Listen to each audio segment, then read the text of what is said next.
Last question করবেন। এটা যদি মিথ্যা বলেন তাইলে আর আমার কিছু করার নেই। সেটা হচ্ছে যে এখানে এই যে রুগীকে রেফারেন্স করেন কতদিন থেকে, সহজ হিসেবে বলবেন, আবার মিথ্যা কথা বলার চেষ্টা করবেন না আমার সামনে।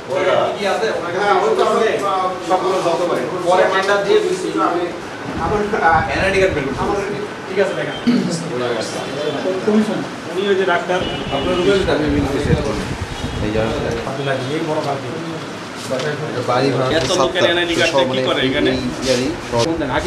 হাকিমকে ফোন দেন আরেকবার। আসসালামু আলাইকুম।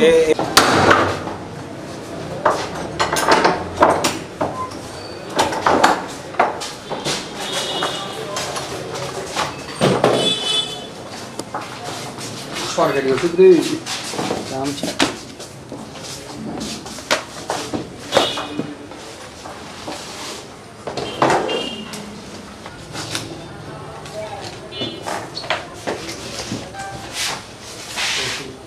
অ্যান্টিবায়োটিক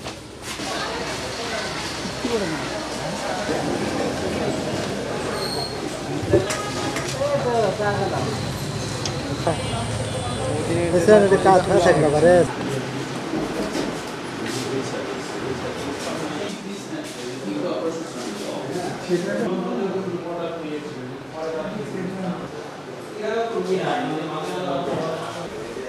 বগুড়ায় আরো আছে। হ্যাঁ, এখন কি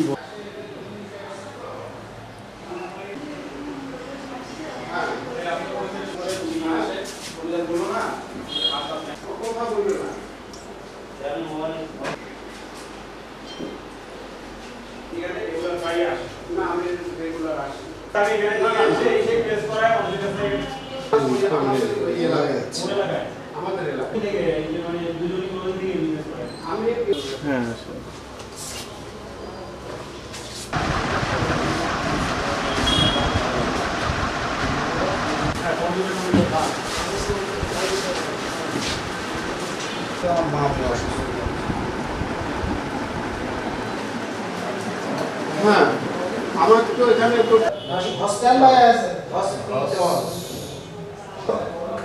রিসিভার 1 সেন্টারে ইয়া কল দেন। এখানে হাসপাতাল কর্তৃপক্ষ আর গরুর মাংস রেখে দিয়েছে। আমি ফিটনেস ভাই এখানে যে নামটা লিখে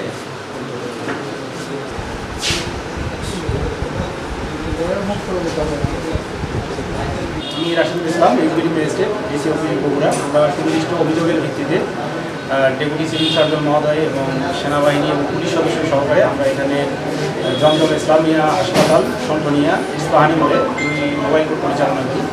আসার পর আমরা ব্যবস্থাপনা পরিচালক আব্দুল হাকিম সহকারে আরও 2-3 জন রোগী সহকারে এখানে পাই এবং ব্যবস্থাপনা পরিচালক আব্দুল হাকিমকে আমরা আটক করি। তারপর আমরা বিষয়গুলো পর্যবেক্ষণ করি এবং ডেপুটি সিভিল সার্জন মহোদয় বিষয়গুলো দেখেন। দেখার পর আমাদের কাছে যেটা মনে হলো যে এখানে আসলে প্রতারণার মাধ্যমে চিকিৎসা সেবা দেওয়া হচ্ছে এবং অ্যাকচুয়ালি বিভিন্ন যন্ত্রপাতি থাকলেও প্রকৃতপক্ষে এখানে ভুয়া রিপোর্ট দেওয়া হচ্ছে, যেটা ডেপুটি সিভিল সার্জন মহোদয় নিজেই। এর মধ্যেই আমরা যখন বিভিন্ন বিষয়ে জিজ্ঞাসাবাদ করছি এবং বিভিন্ন বিষয়গুলো আমরা জব্দ করার প্রক্রিয়া হাতে নিয়েছি, তখন ইতিমধ্যে হচ্ছে আব্দুল হাকিম, যিনি ব্যবস্থাপনা পরিচালক পরিচয় দিয়েছেন, উনি ইতিমধ্যে মানে আমাদের হাত থেকে আর কি চলে পালিয়ে যান। সেক্ষেত্রে আমরা হচ্ছে যে তার নামে রেগুলার মামলা দায়ের করবো থানায়। এই আর আমরা কিছু বিষয়ে জব্দ করেছি, কিছু যন্ত্রপাতি সহকারে আদার্স কিছু বিষয়, এগুলো আমরা ডেপুটি সিভিল সার্জন মহোদয়ের জিম্মায় প্রদান করেছি। আচ্ছা, আপনারা দেখেছেন এর আগেও আমরা 2 মাস আগে দিগন্ত ডায়াগনস্টিক সেন্টারে সহকারে আমরা বিভিন্ন জায়গায় মোবাইল কোর্ট পরিচালনা করছি। আজকে আমরা এখানে এসেছি এবং ভবিষ্যতে যদি এরকম সুনির্দিষ্ট কোনো অভিযোগ পাই, সেক্ষেত্রে আমাদের জেলা ম্যাজিস্ট্রেট স্যার নির্দেশনা রয়েছে যে বগুড়া জেলায় এরকম কোনো ধরনের কোনো কার্যক্রম যাতে না চলে সে বিষয়ে আমাদেরকে সজাগ থাকতে হবে। আচ্ছা, আমরা এখানে মোবাইল কোর্ট পরিচালনাকালে কিছু সরকারি ঔষধও এখানে পেয়েছি, যেগুলো মূলত সরকারি হাসপাতালগুলোতেই শুধু ব্যবহার করার জন্য উপযোগী, যেগুলো বাইরে দেওয়ার কথা না, সেগুলো কিছু আইটেম পেয়েছি এখানে। আর আমরা সর্বশেষ এই বিভিন্ন যন্ত্রপাতি সহকারে আদার্স কিছু বিষয়ে আমরা জব্দ করে এই জনস্বার্থে আমরা এই হাসপাতালটি সিরিয়ালা করে যাচ্ছি। পরবর্তী নির্দেশনা আপনাদেরকে জানাবো।